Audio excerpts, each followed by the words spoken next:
a solemn air, and the best comforter. To an unsettled fancy cure thy brains, now useless boiled within thy skull. There stand, for you are all spell stopped. Holy Gonzalo, honourable man, mine eyes, even sociable to the show of thine, fall fellowly drops, the charm dissolves apace, and as the morning steals upon the night, melting the darkness, so their rising senses begin to chase the ignorant fumes that mantle their clearer reason. O good Gonzalo, my true preserver, and a loyal sir, to him thou followest. I will pay thy graces at home, both in word and deed. Most cruelly didst thou, Alonso, use me and my daughter. Thy brother was a furtherer in the act. Thou art pinched for it now, Sebastian, flesh and blood, you brother mine, that entertained ambition, expelled remorse in nature, who with Sebastian, whose inward pinches therefore are most strong, would have killed your king. I do forgive thee, unnatural though thou art. Their understanding begins to swell, and the approaching tide will shortly fill the reasonable shore that now lies foul and muddy. Not one of them that yet looks on me, or would know me, Ariel. Fetch me the hat and rapier in my cell. I will disguise me, and myself present, as I would sometime Milan. Quickly, spirit, thou shalt e'er be free. Where the bee sucks, there suck I. In a cowslip's bare bell I lie. There I couch when owls do cry. On the bat's back I do fly after summer merrily. Merrily, merrily shall I live now, under the blossom that hangs on the bough. Why, that's my dainty Ariel. I shall miss thee, but yet thou shalt have freedom. So, to the king's ship, invisible as thou art. There shalt thou find the mariners asleep under the hatches, the master and the boatswain, being alive, enforce them to this place, and presently, I prithee, I drink the air before me, and return, or ere your pulse twice beat.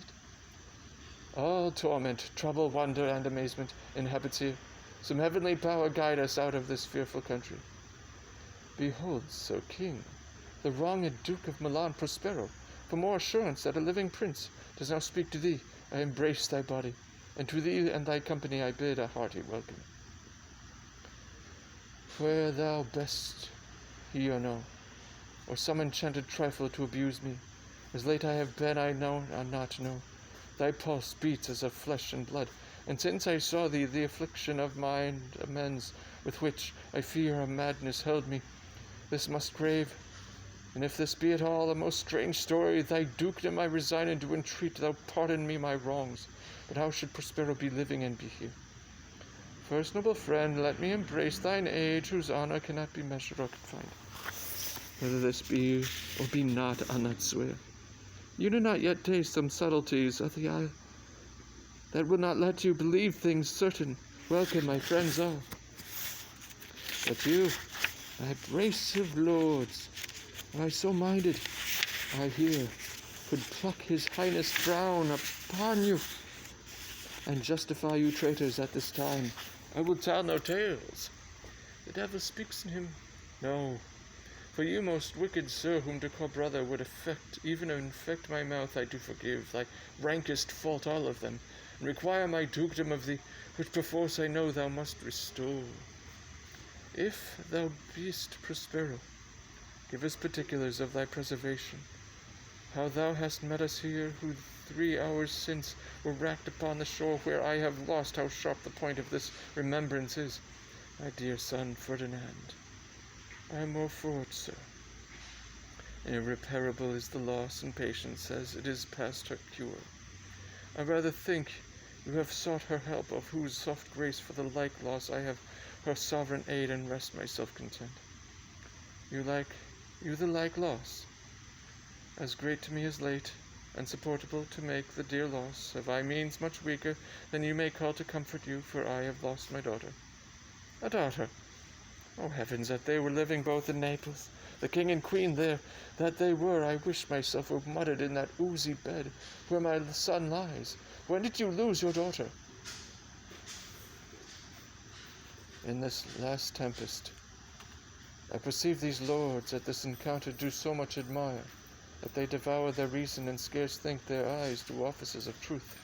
Their words are natural breath, but howsoever you have been jesseled from your senses, know for certain that I am Prospero, and that very Duke which was thrust forth of Milan, whom most strangely upon this shore where you were racked and was landed to be the lord on it. No more yet of this, for 'tis a chronicle of day by day, not a relation for breakfast, nor befitting this first meeting. Welcome, sir, the cell's my court. Here have I few attendants, and subjects none abroad. Pray you look in my dukedom, since you have given me again. I will requite you with as good a thing, at least bring forth a wonder to content you, as much as me, my dukedom. Sweet lord, you play me false. No, my dearest love, I would not for the world. Yes, for a score of kingdoms you should wrangle, and I would call it fair play. If this prove a vision of the island, one dear son shall I twice lose. A most high miracle. Though the seas threaten, they are merciful. I have cursed them without cause. Now all the blessings of a glad father compass thee about. Arise, and say thou how thou camest here. Oh, wonder, how many goodly creatures are there here! How beauteous mankind is! O brave new world that has such people in it! 'Tis new to thee. What is this maid with whom thou wast at play? Your eldest acquaintance cannot be 3 hours. Is she the goddess that hath severed us and brought us thus together? Sir, she is mortal, but by immortal providence she's mine. I choose her when I could not ask my father for his advice, nor thought I had one. She is daughter to this famous Duke of Milan, and of whom so often I have heard renown, but never saw before, of whom I have received a second life, a second father. This lady makes him to me. I am hers, but oh, how oddly will it sound that I must ask my child forgiveness. There, sir, stop. Let us not burden our remembrance with a heaviness that's gone. I have inly wept, or should have spoke ere this. Look down, you gods, and on this couple drop a blessed crown, for it is you that have chalked forth the way which brought us hither. I say amen, Gonzalo. Was Milan thrust from Milan that his issue should become king of Naples? A rejoice beyond a common joy, and set it down with gold on lasting pillars. In one voyage did Claribel her husband find at Tunis, and Ferdinand her brother found a wife, where he with himself was lost, Prospero his dukedom in a poor isle, and all of us ourselves where no man was his own. Give me your hands. Let grief and sorrow still embrace his heart, that doth not wish you joy. Be it so, amen. Oh, look, sir, here is more of us. I prophesied, if a gallows were on land, this fellow could not drown. Now blasphemy, that swearest grace o'erboard, not an oath on shore. Hast thou no mouth by land? What is the news? The best news is that we have safely found our king and company. The next our ship, which but 3 glasses since we gave our split, is tight and and bravely rigged as when we first put out to sea. Sir, all this service have I done since I went. My tricksy spirits. These are not natural events. They strengthen from strange to stranger. Say, how came you hither? If I did think, sir, I were well awake, I'd strive to tell you.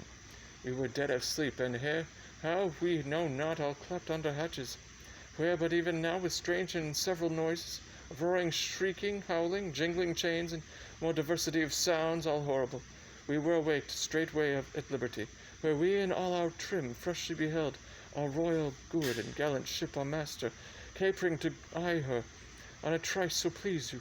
Even in a dream were we divided from them, and were brought moping hither. Was it well done? Bravely my diligence, thou shalt be free. This is as strange a maze as e'er men trod, and there is in this business more than nature was ever conductive. Some oracle must rectify our knowledge. Sir, my liege, do not infest your mind with beating on the strangeness of this business. A picked leisure, which shall be shortly single, I'll resolve you, which to you shall seem probable, of every these happened accidents. Till when be cheerful and think of each thing well. Come hither, spirit. Set Caliban and his companions free. Untie the spell. How fares my gracious sir? There are yet missing of your company some few odd lads that you remember not. Every man shift for all the rest, and let no man take care for himself. For all is but fortune. Coraggio, bully monster, coraggio. If these but true spies which I wear in my head, here is a goodly sight. Oh, set a boast, these be brave spirits indeed. How fine my master is! I am afraid he will chastise me. Ha ha! What things are these, my lord Antonio? Will money buy 'em? Very like one of them in a plain fish, and no doubt marketable. Mark but the badges of these men, my lords, then say if they be true.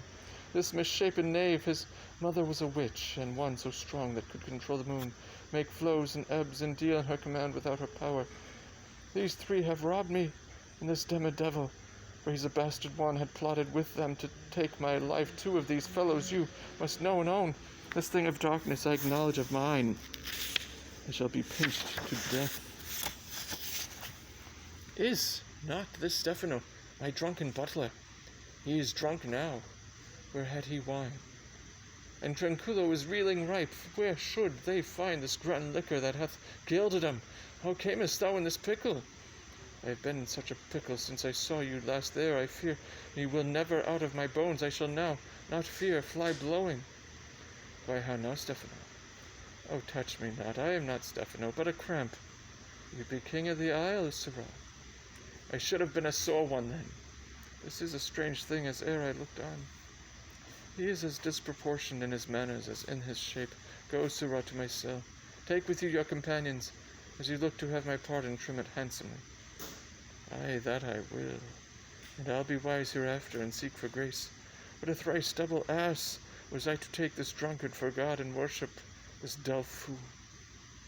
Go to, away, hence, and bestow your luggage where you found it, or stole it rather.